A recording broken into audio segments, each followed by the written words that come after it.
जी अस्सलाम वालेकुम।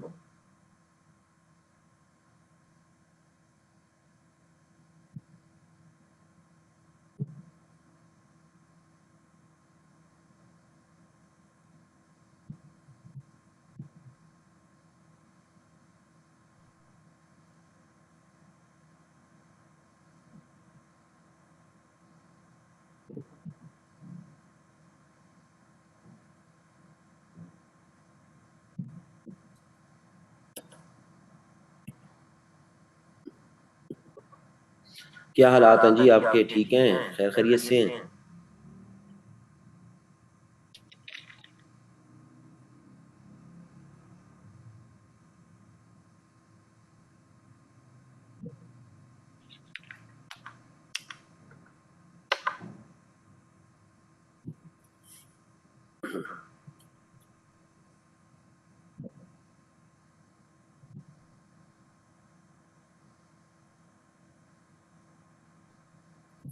जी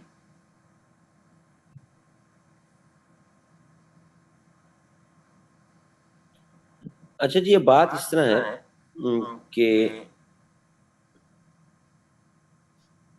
कॉन्स्टिट्यूशन में जो दूसरा बड़ा एस्पेक्ट है, जो हमने कल जहां पे बात खत्म की थी, 18 अमेंडमेंट को भी ज़ाहिर है देखना है डिटेल में, अमेंडमेंट्स को भी, लेकिन जो कॉन्स्टिट्यूशन का दूसरा इंपॉर्टेंट एस्पेक्ट है, that is centre province relations.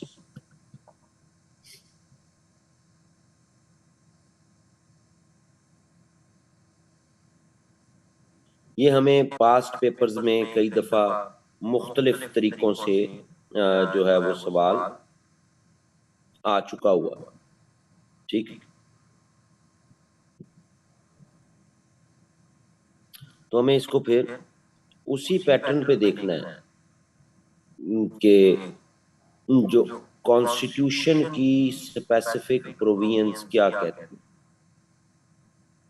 उससे बाहर नहीं हमने इसको देखना चाहिए। सेंटर प्रोविंस रिलेशन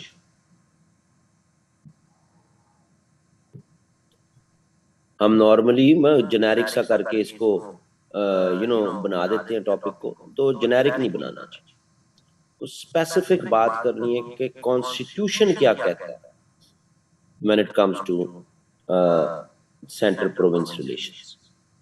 तो कुछ थोड़ा सा शायद आपको बोरिंग लगे, थोड़ा सा, ठीक है, लेकिन मजबूरी है भाई, जो है वो इसको एज इट इज देखना पड़ेगा, वरना समझ नहीं आएगी। सारे जाहिर है हम एस्पेक्ट्स तो नहीं देख रहे होंगे।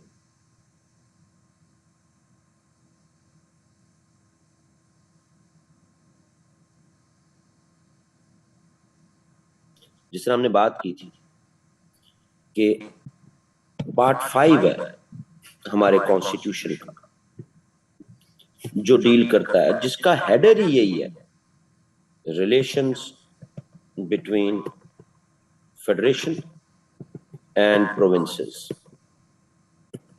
उसका हेडर ही यही है।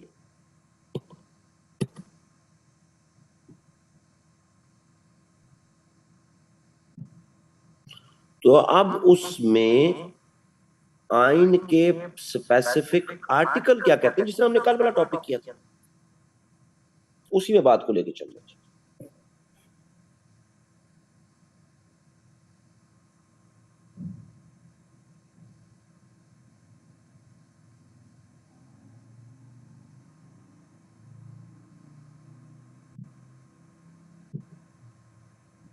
इसमें पहली चीज जो जेहन में आती है कि जाहिर है भाई, फेडरेशन है पाकिस्तान, अब उसमें आपकी फेडरल लेवल पर भी असेंबली मौजूद है, जिसको आप नेशनल असेंबली कहते हैं, पूरा लेजिस्लेचर है, सेनेट भी है, ये भी लॉ मेकिंग करते हैं। आपके प्रोविंसेस में भी प्रोविंशियल असेंबली मौजूद है, वो भी लॉज बनाती है। तो पहली चीज कि what if central assembly federation की और सूबे की, अगर इनके दरमियान किसी भी लॉ से रिलेटेड इनकंसिस्टेंसी आ जाए, सेंटर का लॉ कुछ और कह रहा हो, सूबे का लॉ कुछ और कह रहा हो, तो सेंटर प्रोविंस रिलेशन की पहली बुनियादी आपको समझ आ जाएगी बात। तो आपका 143 आर्टिकल है जी, 143।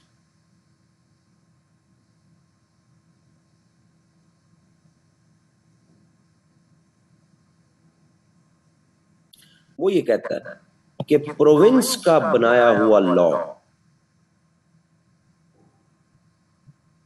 अगर फेडरेशन के बनाए हुए लॉ से,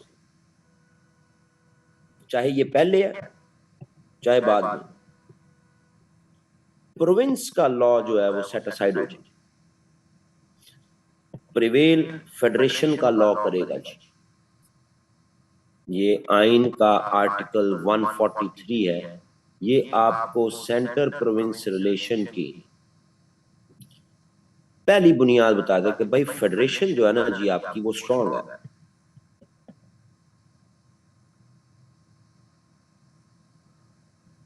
चाहे वो कोई भी प्रोविजन, एनी प्रोविजन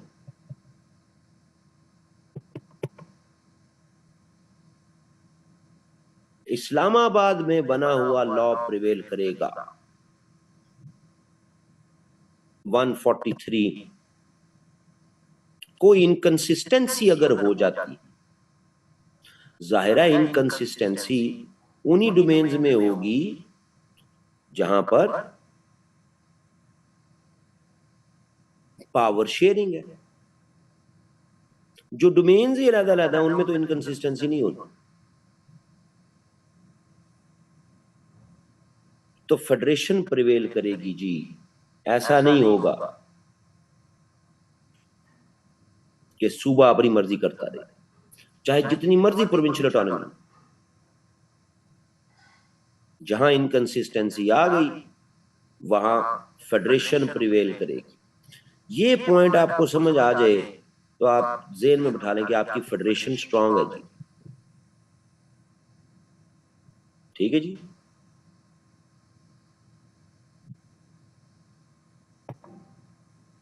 अगला सवाल जेन में आता है कि क्या आपकी जो फेडरेशन है, या आप कह लें कि जो आपकी फेडरल लेजिस्लेचर है, नेशनल असेंबली, सेनेट,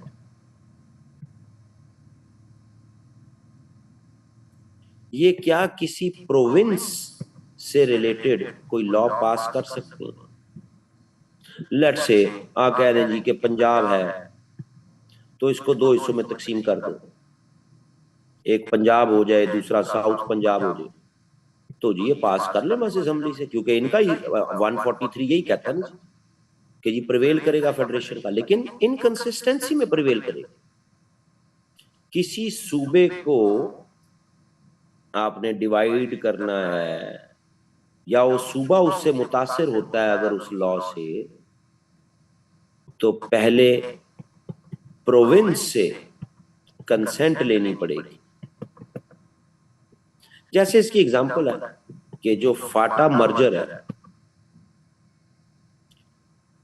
फाटा मर्जर पर केपी की असेंबली जो है उसमें भी वोटिंग हुई थी, उसने यस किया था। यानी सूबे का से रिलेटेड अगर कोई आपने बड़ी डेवलपमेंट करनी है तो सूबे की कंसेंट के बगैर नहीं होती। यानी कि प्रोविंस के इंटरेस्ट भी सेफ गार्ड है। ऊपर वाला पॉइंट और इस पॉइंट में डिफरेंस है। ये है 144 कि हाँ फेडरल असेंबली की पावर है कि वो सूबों से रिलेटेड लॉ पास कर सके, लेकिन with the consent of province. तो पहले पॉइंट में अगर फेडरेशन स्ट्रांग है तो दूसरे पॉइंट में प्रोविंसेस के कॉन्स्टिट्यूशनल राइट्स भी सिक्योर्ड हैं भाई। समझ आ रही है?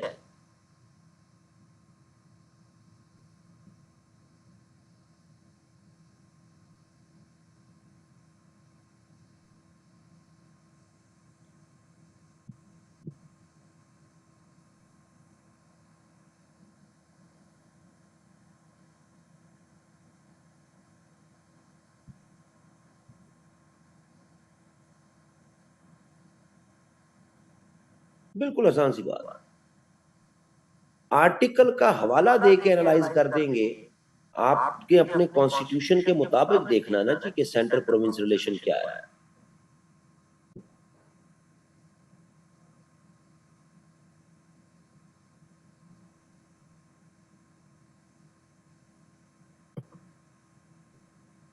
फिर इंपॉर्टेंट है 149। कोई भी प्रोविंस फेडरल गवर्नमेंट की तरफ से आने वाली इंस्ट्रक्शंस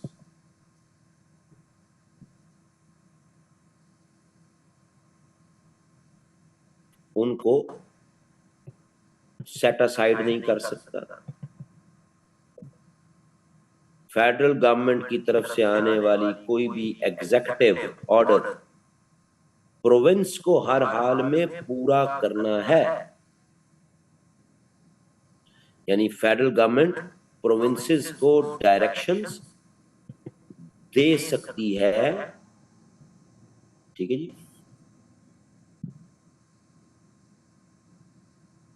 क्लियर है जी।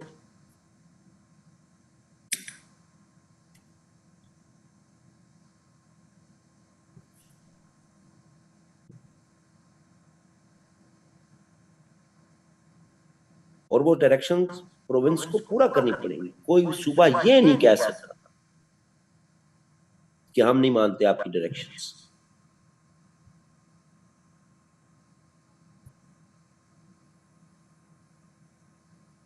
प्रोविंसेस आर लीगली कॉन्स्टिट्यूशनली उन पर बाइंडिंग है।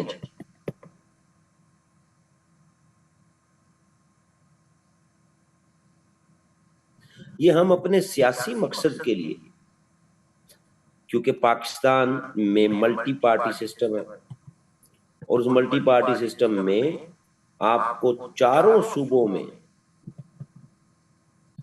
एक सिंगल पार्टी की गवर्नमेंट कभी नहीं मिलती।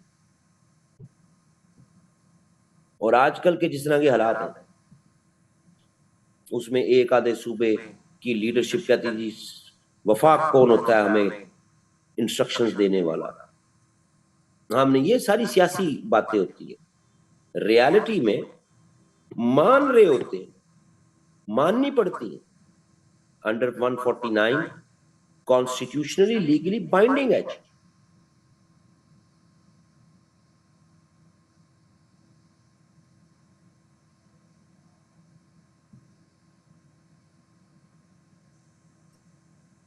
ये जेहन में रखिएगा जी। इसकी एक एग्जांपल है, जब कोविड आया था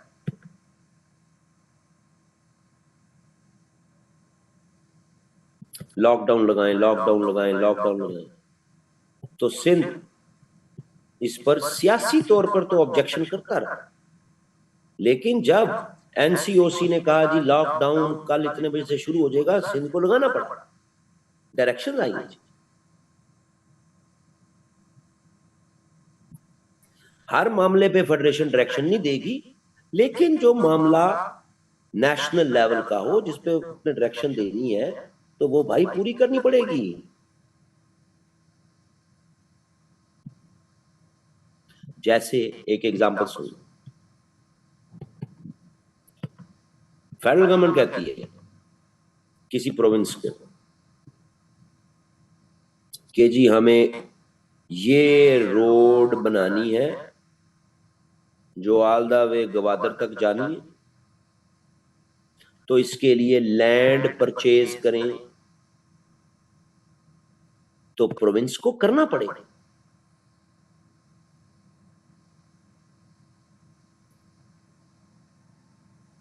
ये एक आसान सी एग्जांपल आपको।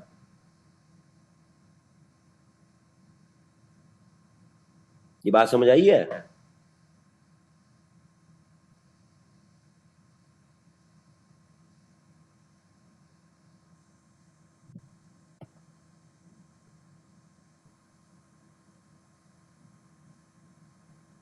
वन 151 इंटर प्रोविंशियल ट्रेड, इस पर कोई टैक्स कोई सूबा नहीं लगा सकता।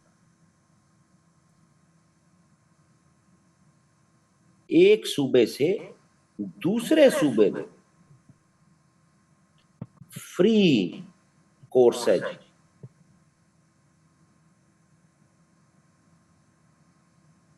हाँ, सूबे अपनी जरूरियात की वजह से किसी भी इमरजेंट सिचुएशन में बैन कर देते कि दूसरे सूबे से हमारे सूबे में ये आइटम, ये कमोडिटी नहीं आएगी या हमारे यहां से नहीं जाएगी, जैसे वीट हो, माजी में होता रहा ऐसा, ये अलग बात है कि आप बैन ही कर दें। लेकिन जो ट्रेड हो रही है, यानी कराची से चीजें आ रही हैं, लाहौर आ रही हैं, गुजरांवाला आ रही हैं, कहीं जा रही हैं, भाई कोई उस पे, आप कराची से पंजाब में दाखिल हुए हैं तो जी टैक्स दें उन चीजों का जो आप ला रहे हैं, ऐसा नहीं होगा जी। इंटर प्रोविंशियल ट्रेड में कोई सूबा किसी किस्म का टैक्स नहीं लगाएगा जी।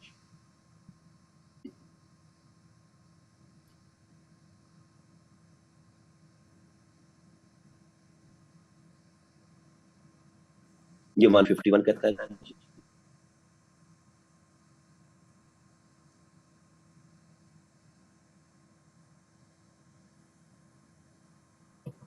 कोई प्रोविंस ये कह सकता कि हमने अपनी XYZ एटम एक्सपोर्ट नहीं होने देनी, नहीं कह सकता। कोई भी इंडस्ट्री किसी भी सूबे में लग रही है, वहां से एक्सपोर्ट होनी है, तो वो सूबा के रेवेन्यू में रिफ्लेक्ट नहीं होनी। ठीक है जी, किसी भी तरह का।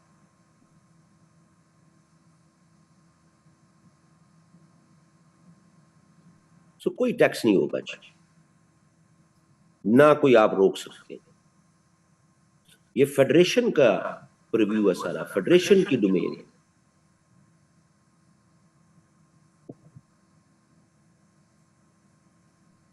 आगे बढ़ते हैं जी। इसकी समझ आ गई जी।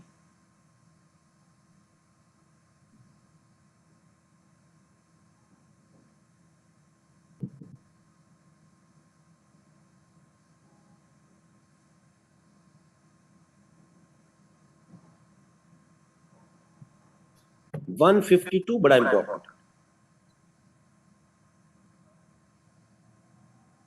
152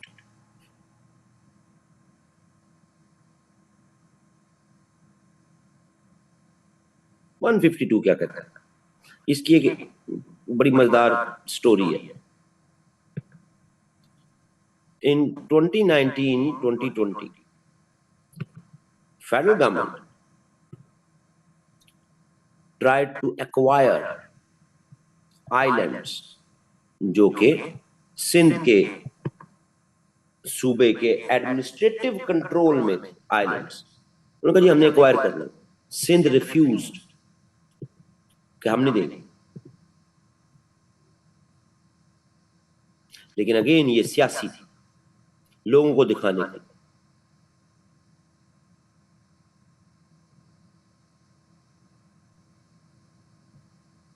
अगर फेडरल गवर्नमेंट किसी भी प्रोजेक्ट के लिए प्रोविंसेस को कहती है कि मुझे लैंड चाहिए और वो सूबे की लैंड है, तो सूबे देने के पाबंद हैं।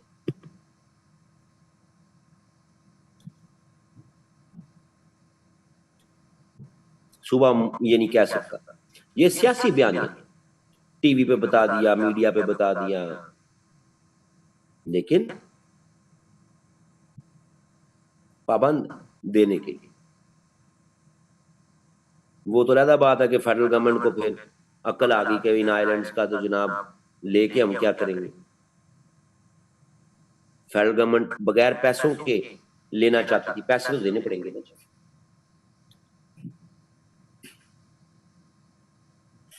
लेकिन पाबंद है जी।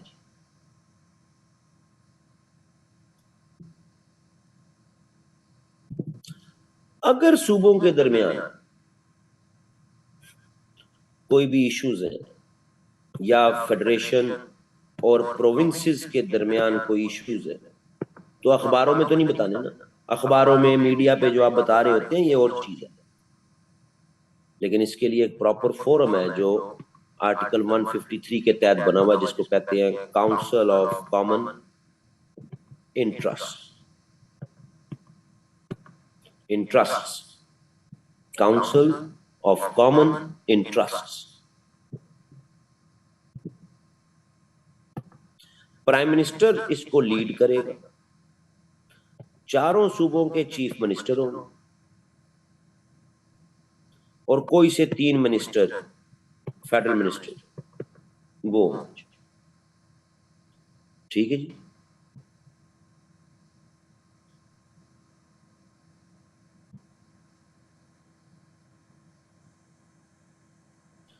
सूबों के दरमियान कोई भी इख्तलाफ है, कोई भी इशू है, उसका जो फाइनल फोरम है उसको हल करने का, वो काउंसिल ऑफ कॉमन इंटरेस्ट। इसका मतलब क्या पॉइंट, कि ये नहीं है कि फेडरेशन ने जो कह दिया है ओके, अगर आपको इख्तलाफ है तो आपके इख्तलाफ को लेके आप काउंसिल ऑफ कॉमन इंटरेस्ट में आए, बात करें। डायलॉग का प्रोसेस कॉन्स्टिट्यूशन सेंटर और प्रोविंसेस के दरमियान भाई गारंटी करता है। ये समझ आ रही है?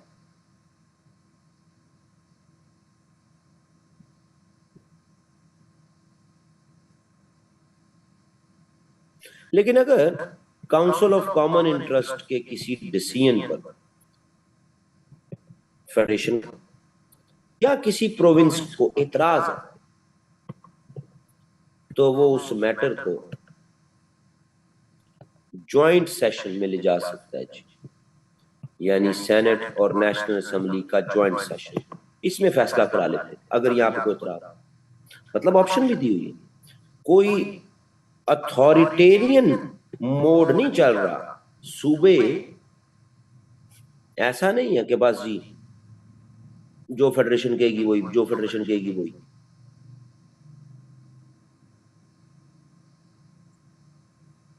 तो ये काउंसिल ऑफ कॉमन इंटरेस्ट सबसे बेहतरीन फोरम है। इसके अलावा इसमें बैठ के क्या बातें होती हैं और जो पब्लिक को बताई जा रही होती हैं, वो उनमें जमीन आसमान का फर्क होता है। ये पेपर में नहीं लिखना, लेकिन आपको एक एग्जांपल दे रहा हूँ। पेपर में नहीं लिखनी, जो बात मैं कह दूं पेपर में नहीं लिखनी, वो नहीं लिखनी। बाकी जो मर्जी आप, जो मैं पढ़ा रहा हूँ, बता रहा हूँ, लिख सकते हो। 2013 मई की बात, वापडा, उसने बताया जनाब कि 87 बिलियन पीकेआर सिंध गवर्नमेंट और सिंध गवर्नमेंट के जो पब्लिक इंस्टीट्यूशंस हैं, सरकारी महकमे, उन्होंने हमारा 87 अरब रुपया देना है।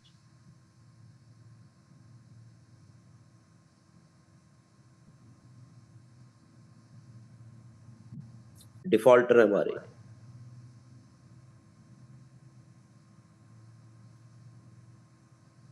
काउंसिल ऑफ कॉमन इंटरेस्ट में मीटिंग हुई और सिंध मान गया कि हम 4 क्वार्टर्स में ये पेमेंट करेंगे। बिजली ना काटना हमारे सरकारी महकमों, हम 4 क्वार्टर्स में, पूरे सिंध में ज़ाहिर फैले हुए, कोई थाने, कोई अदलिया, कोई ये, कोई वो, मुख्तलिफ।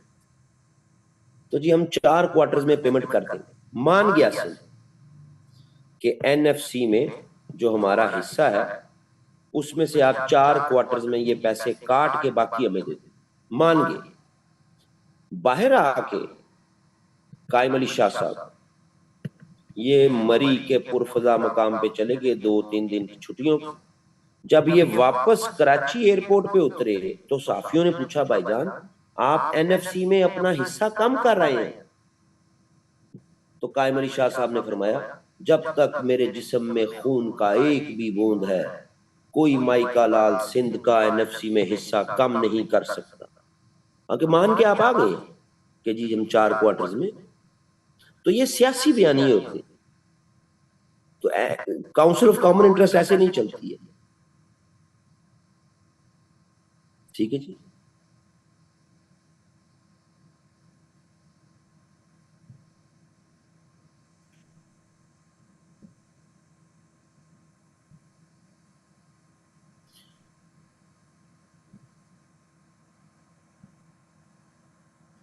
किसी भी तरह का मैटर होगा तो जनाब ये काउंसिल ऑफ कॉमन इंटरेस्ट पे आ जाएंगे। मोस्ट रिसेंटली वाटर कैनाल्स का इशू, 6 कैनाल्स का।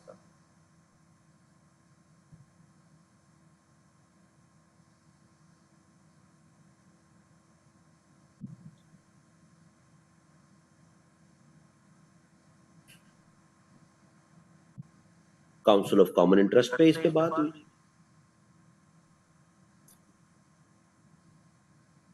अल्लाह खैर सही।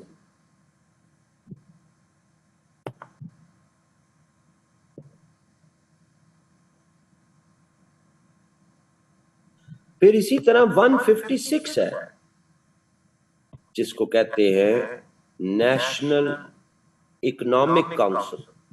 ये बड़ी छुपी हुई है, इसमें भी प्राइम मिनिस्टर प्लस चारों आपके चीफ मिनिस्टर, ठीक है जी,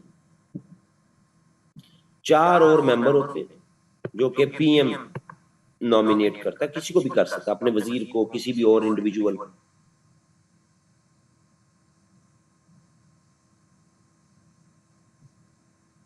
ठीक है जी। आपके मुल्क में जो भी इकोनॉमिक पॉलिसी चलती है वो चारों वजीर आला, प्राइम मिनिस्टर और 4 मेंबर जो ये मिलके ये अप्रूव करते हैं।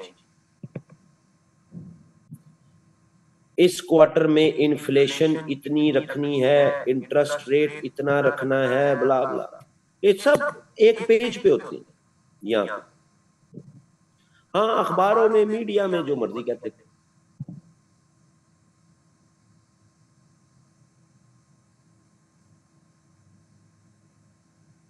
ठीक है जी।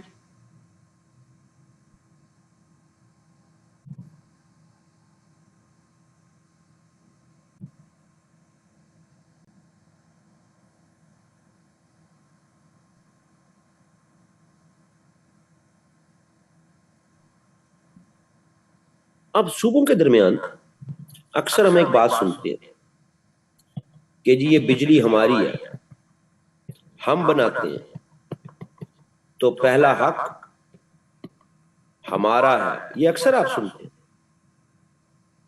ये जी बलोचिस्तान में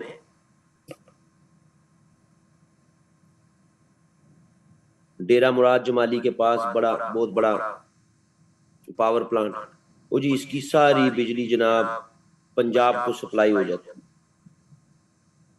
वो जी गडानी में पावर प्लांट है जी, बिजली सारी जनाब सिंध और पंजाब को सप्लाई हो जाती है। देखें जी बलोचिस्तान में बिजली बन रही है, जा सिंध पंजाब में रही है। ये सारी सियासी शोबदेबाजी है। 157 आर्टिकल कहता है कि पूरे मुल्क में जहां भी कोई ग्रिड स्टेशन होगा, जो भी पावर प्लांट लगेगा, जैसा भी होगा, थर्मल, हाइड्रल, व्हाट्सएवर, इसकी ट्रांसमिशन लाइंस वो सिर्फ उस प्रोविंस तक नहीं रहेंगी, वो पूरे मुल्क के लिए। लिखा हुआ है आइन में, आर्टिकल लिखा हुआ। अब आर्टिकल की बात माननी है कि ये कहानियां माननी है कि जी केपी में बिजली बन रही है, जाती पंजाब में है, बलूचिस्तान में बन रही है, जाती कराची में है, ये बातें मानेंगे या 57 आर्टिकल मानेंगे? कितों करना को कही चलो फिर ऐसे सुट देना ते कब तो होला, तो फिर उसके बाद कर।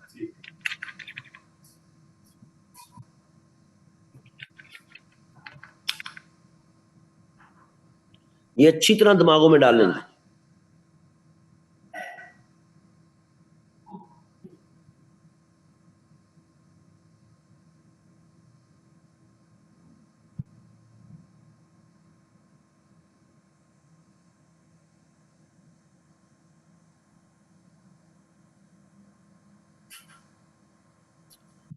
ये इलेक्ट्रिसिटी का पॉइंट। अच्छा, हर दौर में करंट अफेयर की क्लास में वो बच्चे आते हैं जिनको माँ बाप ने पिछले 10, 15, 20 सालों में ना गाली नहीं दी होती, तो उनकी तबीयत में नशा टूट रहा होता है कि यार गाली नहीं पड़ी, अब माँ बाप से हम बड़े तो हो गए हैं, अब वो तो हमें गाली देंगे नहीं, तो चलो भट्ट साहब से पढ़ते हैं और उनसे फिर गालियां सुनते हैं। वो खबीसो, वो जब बात इलेक्ट्रिसिटी की हो रही है तो पहले उसके झटके ले लो, वो गैस की तरफ बाद में ले जाऊंगा मैं तुम लोगों को, जो बात हो रही है उसको तो समझो।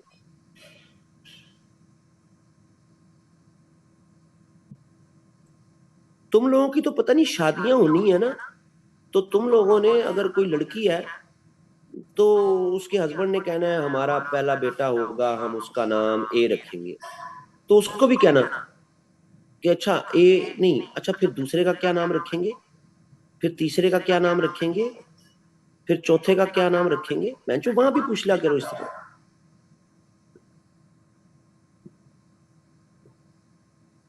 वो पहले पहले पे फोकस करो, जो अगला कह रहा है हमारा पहला बच्चा होगा, हम उसका नाम ए रखेंगे, उसको हम इस तरह पालेंगे, फिर जब वो बड़ा हो जाएगा फिर दूसरे की बात कर लेना। अभी उसके पैम्पर बदल नहीं रहे, तुम अगली बातें शुरू हो गए। अभी इलेक्ट्रिसिटी की बात हो रही है, गैस पे भी आ जाएंगे भाई।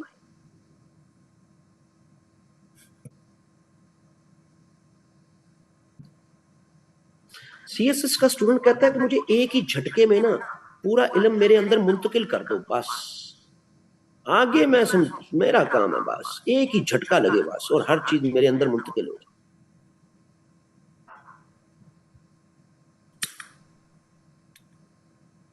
हौसला रखा करें थोड़ा सा।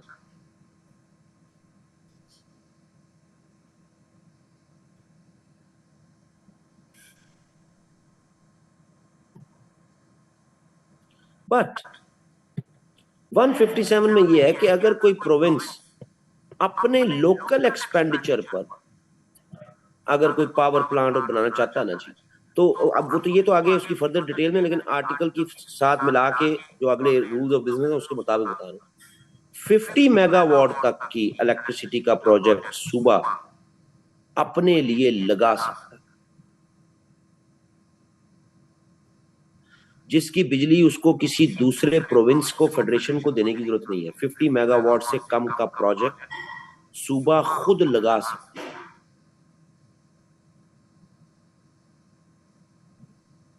अपने फंड से, उसको कोई फेडरेशन से पूछने की जरूरत भी कोई नहीं। तो जरा बताएं कि कितने प्रोविंसेस ने 50 मेगावाट से कम के प्रोजेक्ट्स खुद लगाए हुए। ये सब इस पे पॉलिटिक्स करते हैं, क्यों? क्योंकि आपके 3 सूबों में हमेशा यही रहा है कि 2 से 3 सूबे आपके, उसमें मल्टी पार्टी डिफरेंट सियासी जमातें होती हैं, और वो इसको बस इस पॉलिटिक्स का सहारा लेती है अवाम को बेवकूफ बनाने के लिए। हालांकि 50 मेगावाट तक की बिजली, इससे कम का प्रोजेक्ट सूबा खुद लगा सकता है जी। ठीक है जी।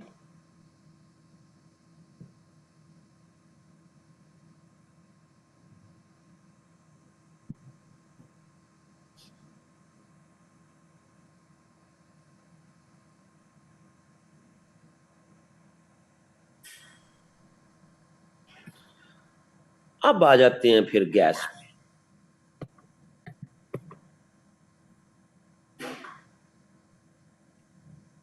गैस का काम उल्टा है। इलेक्ट्रिसिटी में ऐसी कोई बात नहीं लिखी हुई, लेकिन गैस की मद में, नेचुरल गैस की मद में, आपका कॉन्स्टिट्यूशन कहता है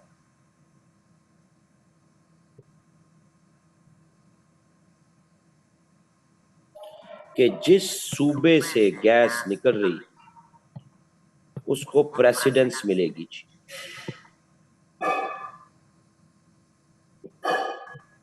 कि जो रिक्वायरमेंट्स हैं, पहला हक उस सूबे का होगा, उसके बाद बाकी मुल्क का होगा। ये 158 आर्टिकल ये लिखा होगा। अब इसकी जो सियासी बात वो ये है कि जी सुई गैस से गैस निकलती है और वहां पर गैस नहीं है लोगों के पास। क्यों नहीं है? पहला हक उनका है। करक का पता है जी? कोई है जी करक से?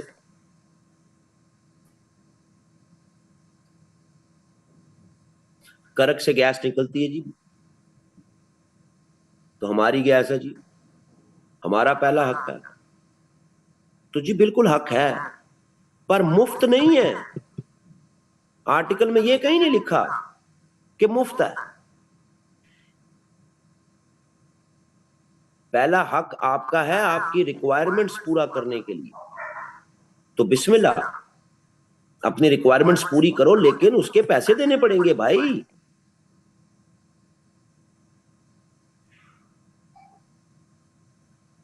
अवाम में क्या फतूर डाला हुआ है? क्योंकि हमारे इलाके से निकलती है हमारी। आप कभी करक जाए ना, करक से जहां जहां गैस की पाइपलाइन है, लोगों ने मेन गैस पाइपलाइंस के साथ जो है ना जी, उनमें वेल्डिंग करके सुराख करके अपने घरों को कनेक्शन दिए हुए विदाउट बिल, कि जी हमारी गैस है।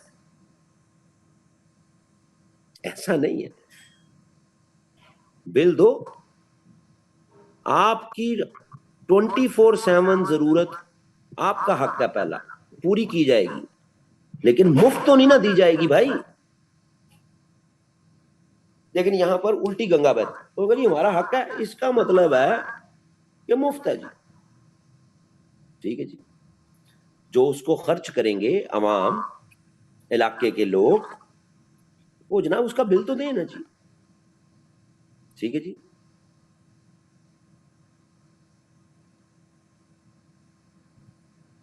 अल्लाह खैर से अल्लाह।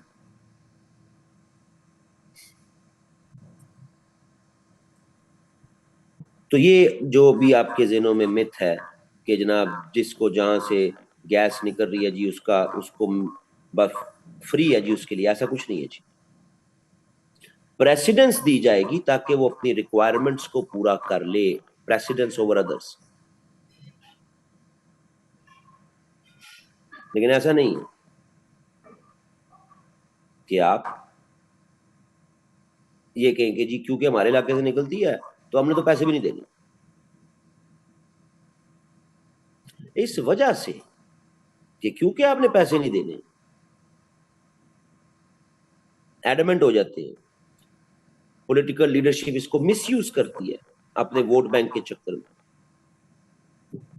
तो फिर कंसर्न डिपार्टमेंट कहते हैं ठीक है भाड़ में जाओ, हम नहीं देते तुम्हें।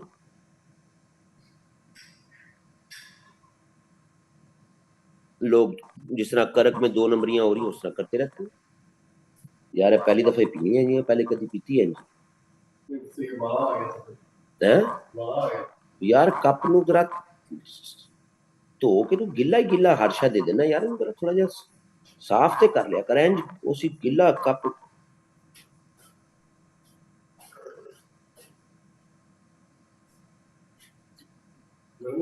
हाँ ठीक है ठीक है। तो as a student of CSS ये अपने दिमागों में बात डाल लेनी चाहिए आप। और आखिरी चीज वो है जनाब 160 नेशनल फाइनेंस कमीशन। ठीक है जी।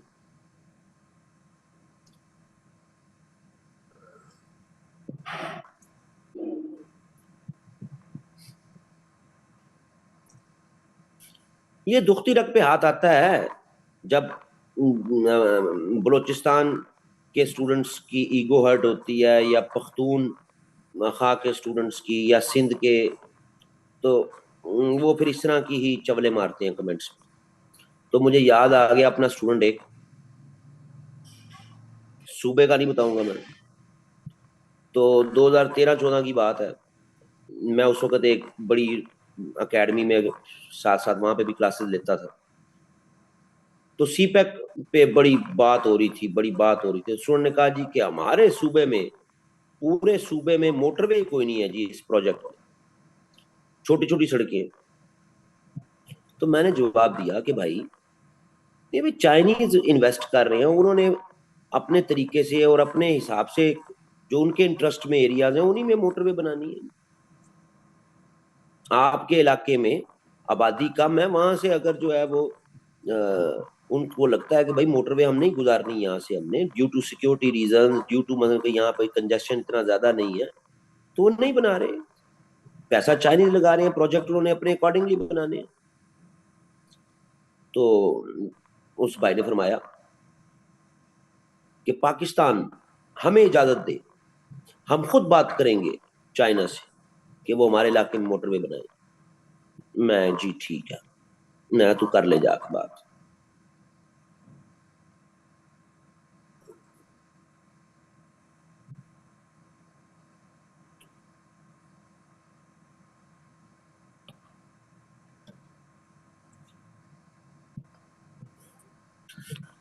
One 160 national finance commission,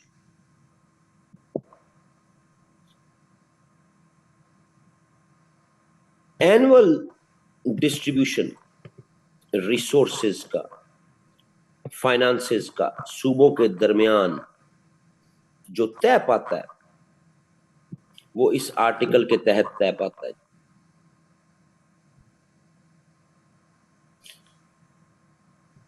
national finance commission 1974 से चल रहा है जी पाकिस्तान। 1973 में कॉन्स्टिट्यूशन आया था, 1974 से चल रहा है। ये डिटरमिन करता है कि सूबों के दरमियान वसाइल को किस तरह से तकसीम करना है। ठीक है जी।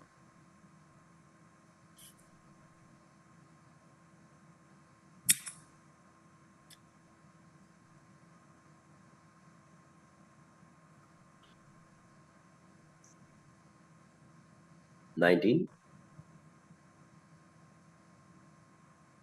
74।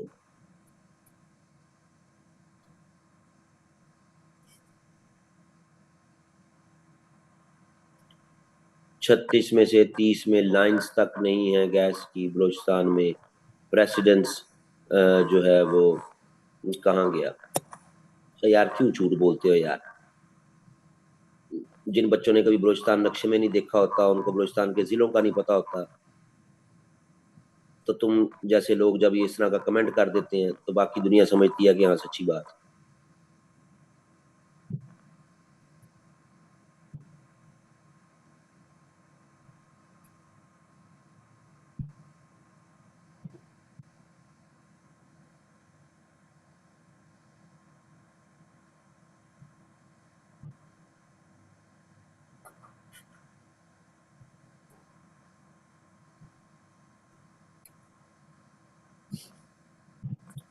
बस कहानियां चलाई जाती हैं।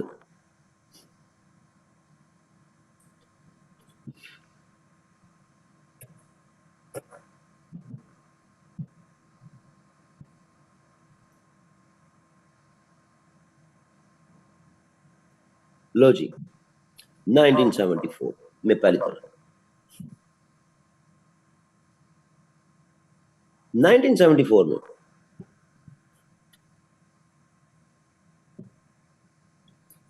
पहला फाइनेंस कमीशन आया था,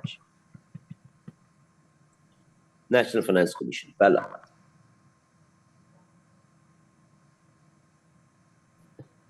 19 ये जो 1960 का आर्टिकल है ना जी, read with I guess 19 sorry 19 कह रहा हूँ, उसमें अगले जो 161 और 162 सारे मिला, तो ये जो 160 का आर्टिकल है ना जी, ये भी आपको बताता है फिर कि एनएफसी अवार्ड 5 साल का होगा। 5 साल उसके मुताबिक सूबों में वसाइल तकसीम होंगे, जो फार्मूला तय होगा। और फार्मूला तय होगा 5 पार्टीज के कंसेंसस से। 5 पार्टीज की कंसेंसस। 5 पार्टीज कौन सी? एक फेडरल गवर्नमेंट जमा 4 प्रोविंसेस, इनके कंसेंसस। यानी एक भी पार्टी अगर कह दे नो तो एनएफसी पास नहीं हो सकता।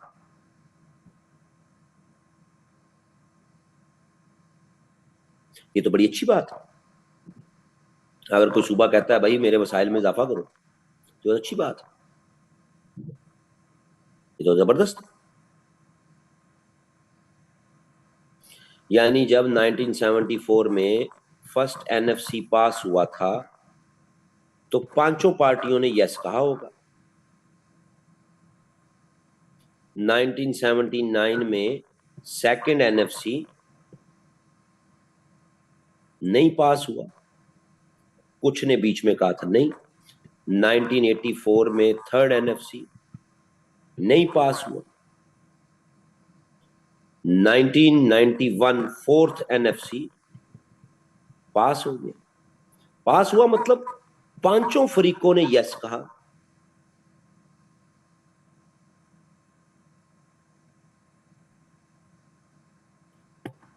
1997 फिफ्थ एनएफसी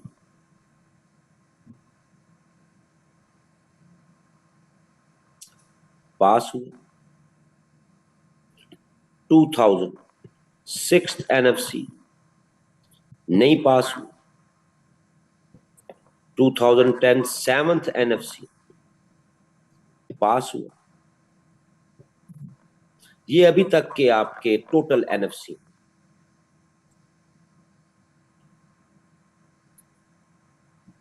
ये तो 5 साल के लिए था। उसके बाद का यह कि अगर कंसेंसस नहीं होता तो वही पुराने वाला एनएफसी हर साल उसकी एक्सटेंशन होती रहेगी जब तक अगला पास नहीं हो। जिस तरह 1974 का एनएफसी 1991 तक चलता रहा जब तक अगला पास नहीं हुआ, क्योंकि बीच वाले 2 रिजेक्ट हो। एक भी सूबा या फेडरल गवर्नमेंट ऑब्जेक्शन लगा दे, एनएफसी पास नहीं हो सकता। ये सारे सूबों और सेंटर की मर्जी के साथ है। अच्छा, अब इससे 2 एनालिसिस। एक जरा इसको देखें आप कि जब जब पाकिस्तान में मिलिट्री गवर्नमेंट रही है, जब जब पाकिस्तान में मिलिट्री गवर्नमेंट रही है, जोर लगा लिया उन्होंने, एनएफसी पास नहीं हुआ, यानी सूबा अपने हक के लिए मिलिट्री गवर्नमेंट के खिलाफ भी खड़ा हो जाता।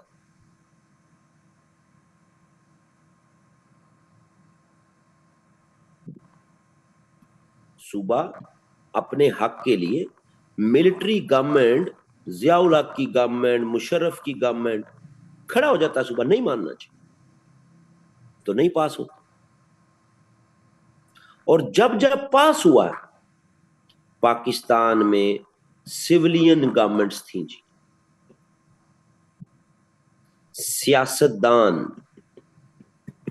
सिविलियन गवर्नमेंट्स में एनएफसी पास हुआ। जब जब मिलिट्री गवर्नमेंट थी तो जोर लगा लिया मिलिट्री गवर्नमेंट ने, लेकिन सूबा अपना हक नहीं छोड़ता।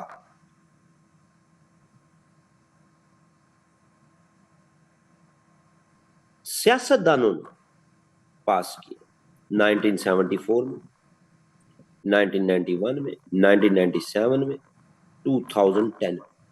और इन चारों दफा सूबों में और सेंटर में एक सिंगल पार्टी की हुकूमत थी नहीं, डिफरेंट पॉलिटिकल पार्टीज की गवर्नमेंट थी। यानी आप ये भी नहीं कह सकते कि पांचों जगहों पर एक ही सियासी जमात की हुकूमत थी तो उसने अपनी मर्जी से पास करा ली। एक भी ऐसी नहीं है। ठीक है जी, एक।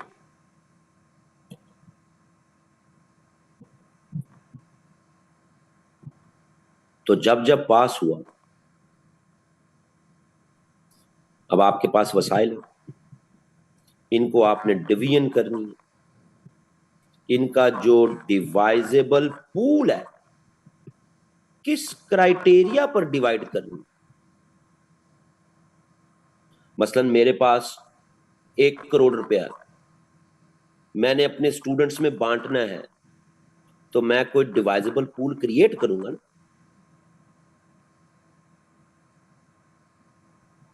मैं कहूंगा अच्छा जी ठीक है, जिनके नंबर ज्यादा हैं उनको ज्यादा मिलेगा। मैं कहूंगा अच्छा जो गरीब है उनको ज्यादा मिलेगा। यानी कोई ना कोई डिवाइजेबल क्राइटेरिया बनेगा ना।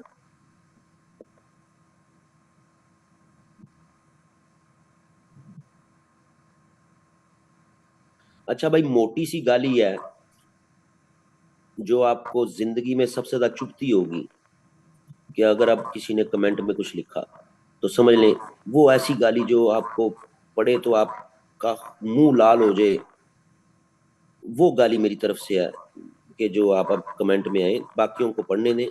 आप अपनी ये जो इंटेलेक्चुअल मास्टरबेशन है थोड़ी देर बाद कर लीजिएगा, ठीक है।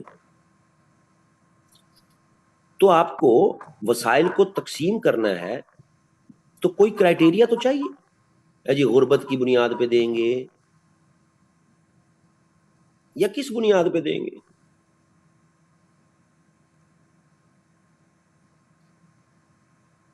तो भाई 1974 जब पाकिस्तान में तमाम सिविलियन गवर्नमेंट्स थी और डिफरेंट पॉलिटिकल पार्टीज की थी,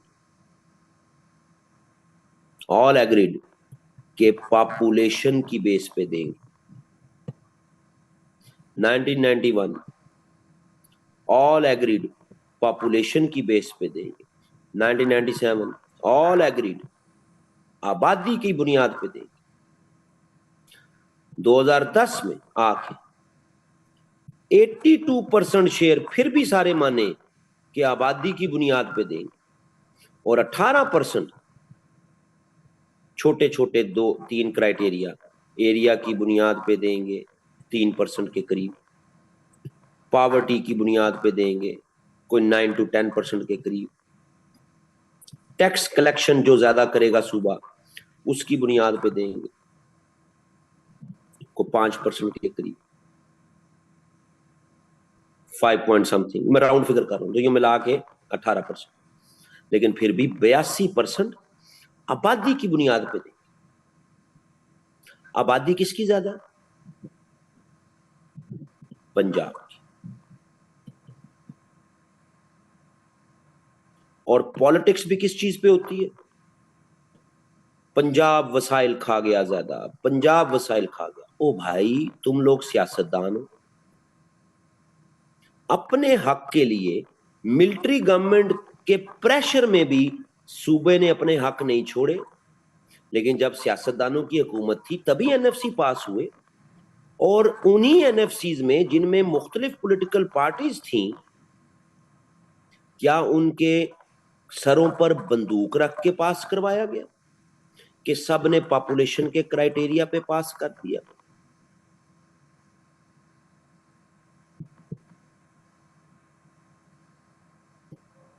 तो ये सारी पॉलिटिक्स है। 82% शेयर पॉपुलेशन पर डिवाइड होगा, लेकिन इसकी वजह से पंजाब को शेयर कितना मिला? 52%। क्योंकि आबादी बाकी सूबों में भी है ना। अगर 23% आबादी सिंध में है, 49% आबादी पंजाब में है, तो ये 82% जो है वो आगे फर्दर इस तरह डिवाइड होना है ना सारों में। ये तो नहीं है कि पंजाब का, लेकिन पॉलिटिकल रंग ऐसे दिया जाता है इसको कि जी बस एनएफसी में तो सब कुछ पंजाब खा गया। तो एज अ सीएसएस स्टूडेंट आपने इस तरह की चीजों में बिल्कुल नहीं आना, और आपने मेरिट पर इस आर्टिकल को और इसके एनालिसिस को समझना। प्रॉब्लम कहां आती है? प्रॉब्लम आती है कि federal government suppose x party की है, एक सूबे में उसी पार्टी की गवर्नमेंट है, दूसरे सूबे में उसी पार्टी की गवर्नमेंट है, लेकिन बाकी 2 जगहों पर किसी और पार्टी। अब हर क्वार्टर में एनएफसी के मुताबिक फेडरल गवर्नमेंट ने सूबों का हिस्सा देना, तो वो जहां जहां उनकी पार्टी की गवर्नमेंट होती है वहां जल्दी हिस्सा दे देते हैं।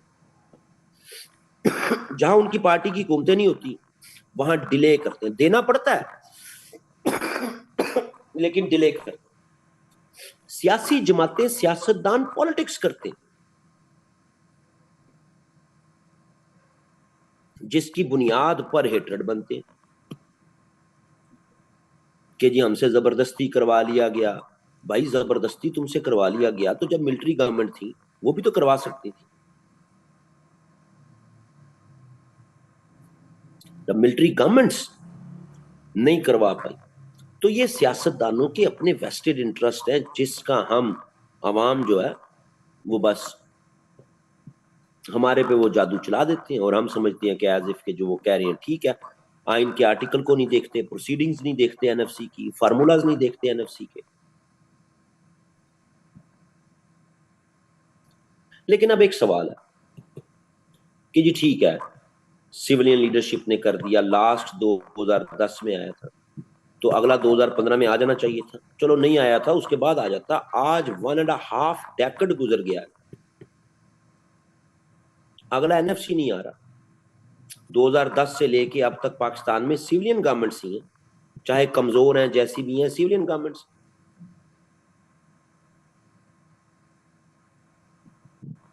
तो अगला एनएफसी क्यों नहीं आ रहा?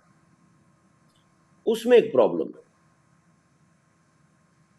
उसमें प्रॉब्लम है कि 2010 में जब एनएफसी पास हुआ फरवरी के महीने में, तो उसके बाद अप्रैल के महीने में 18th अमेंडमेंट आ गई।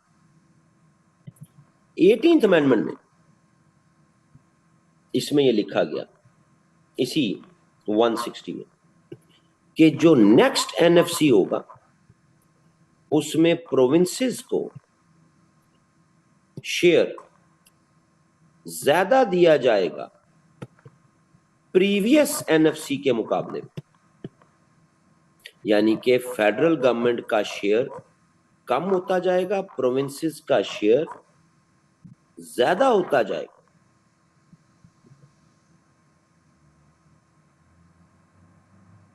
और फेडरल गवर्नमेंट उस वक्त तो जाहिर है ये अमेंडमेंट कर दी गई, सबको साथ लेके चलना था, मुख्तलिफ पॉलिटिकल पार्टीज को अमेंडमेंट कर दी। लेकिन आज ये अमेंडमेंट सरदर्द बनी हुई, क्योंकि फेडरल गवर्नमेंट अपना शेयर कम करने को तैयार नहीं है कि जैसे ही अगला एनएफसी आना है हमारा शेयर कम हो जाना। तो फेडरल गवर्नमेंट खुद एक बहुत बड़ी रुकावट है कि यार इस चैप्टर को ना, इस पंडोरा बॉक्स को ओपन ही ना करो। जो 2010 का चल रहा है उसको चलाई जाओ, क्योंकि अगला एनएफसी आया तो हमें 1-2%, 3% अपना शेयर कम करना पड़ेगा, सूबों को देना पड़ेगा। तो फेडरल गवर्नमेंट ही इंटेंशनली डिलेइंग टैक्टिक्स, जिसकी भी गवर्नमेंट हो, चाहे पीएमएलएन की गवर्नमेंट हो, चाहे पीटीआई की गवर्नमेंट हो, जिसकी भी गवर्नमेंट हो, जब फेडरल गवर्नमेंट जिसकी आती है उसका आउटलुक ही एनएफसी की तरफ चेंज हो जाता है। वो ये क्या हो गया, एनएफसी आएगा तो हमारे लिए प्रॉब्लम हो जाएगी।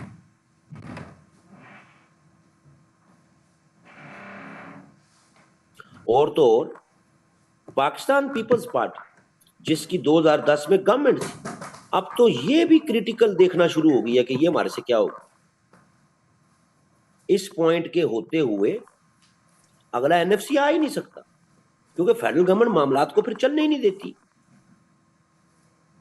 कि जी हमारा शेयर कम हो जाएगा।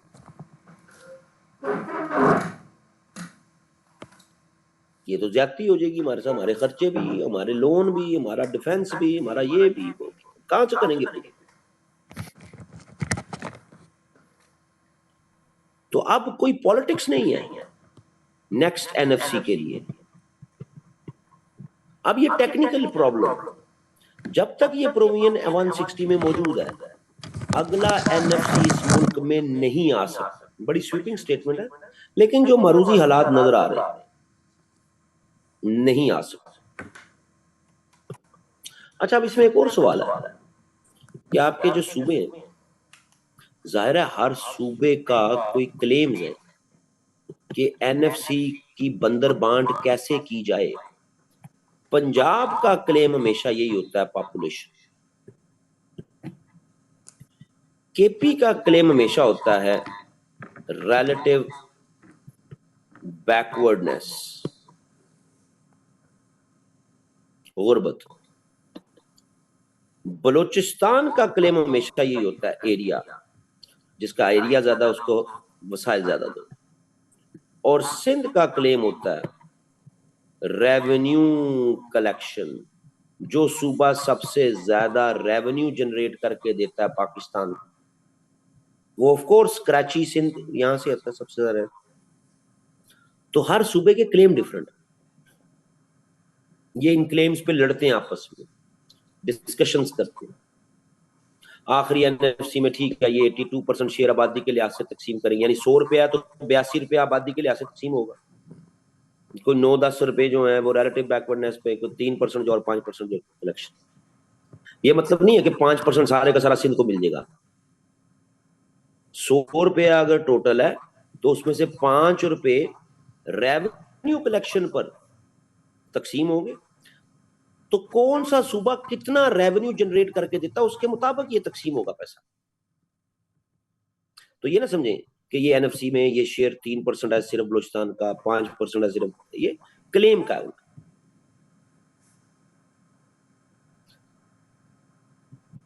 अगर 82% पंजाब ही ले जाए तो बाकी सूबे तो भूखे मर जाएंगे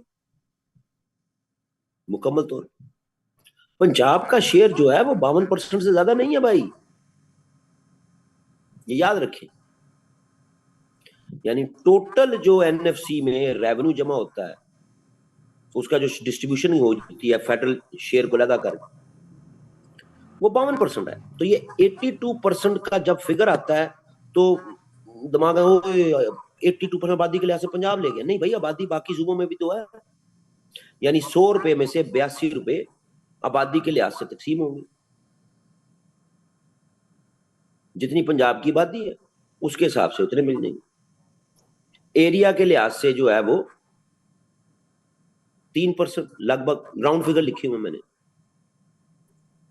तो एरिया तो पंजाब का भी है, एरिया केपीके का भी है, एरिया सिंध का भी है, तो वो फिर उसके लिहाज से तकसीम होगी।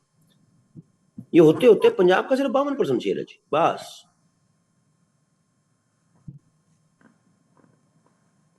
तो ये चीजें जेन में रखिए। एक बड़ा पूल तो जो है वो फेडरल गवर्नमेंट ले जाती है, बड़ा पूल फेडरल गवर्नमेंट ले जाती है, लेकिन वो आगे अफोर्ड नहीं कर सकती।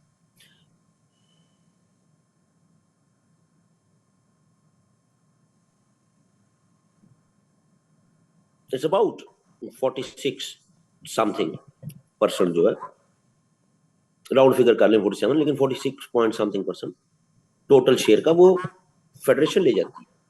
रिमेनिंग जो 53-54% है वो आगे फिर सूबों में तकसीम होता है इस क्राइटेरिया पर।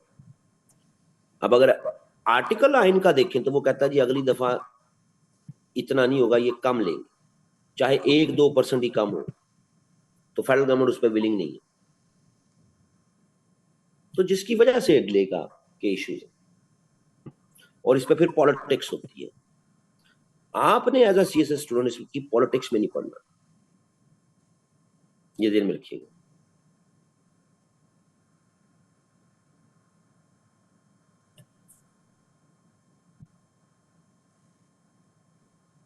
सो 160 को रिकंसिडर करना पड़ेगा।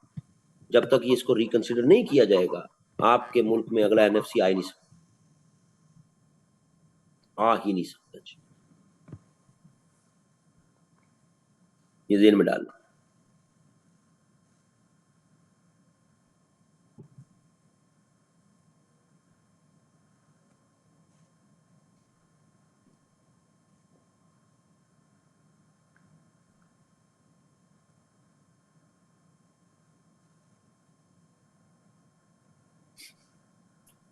नहीं शराज साहब, ये साथ 1% एफबीआर लेता है ना। एफबीआर जो है वो हर प्रोविंस से 1% वो भी तो डिडक्शन करता है ना आपको, तो वो यहीं तक चली जाती बात।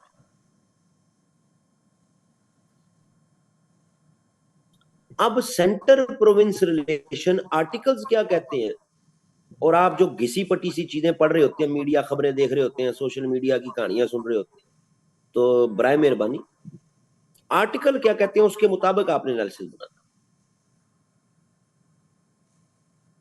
अदरवाइज सेंटर प्रोविंस रिलेशन किससे कहानियों वाली चीजें लिखेंगे आप, और आपको समझ नहीं आएगी कि एग्जामिनर नंबर क्यों नहीं देता। ठीक है जी।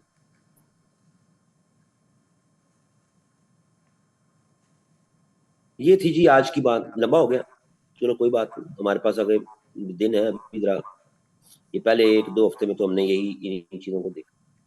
कल आगे फिर कल हम अमेंडमेंट्स पे बात करना शुरू करेंगे। एक दिन में तो अमेंडमेंट्स खत्म नहीं होती, लेकिन उन पे बात करना शुरू करेंगे कल।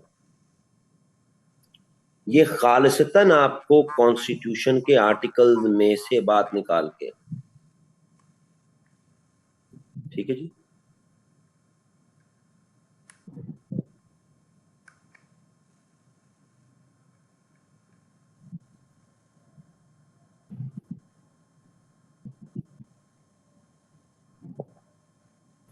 ठीक है जी।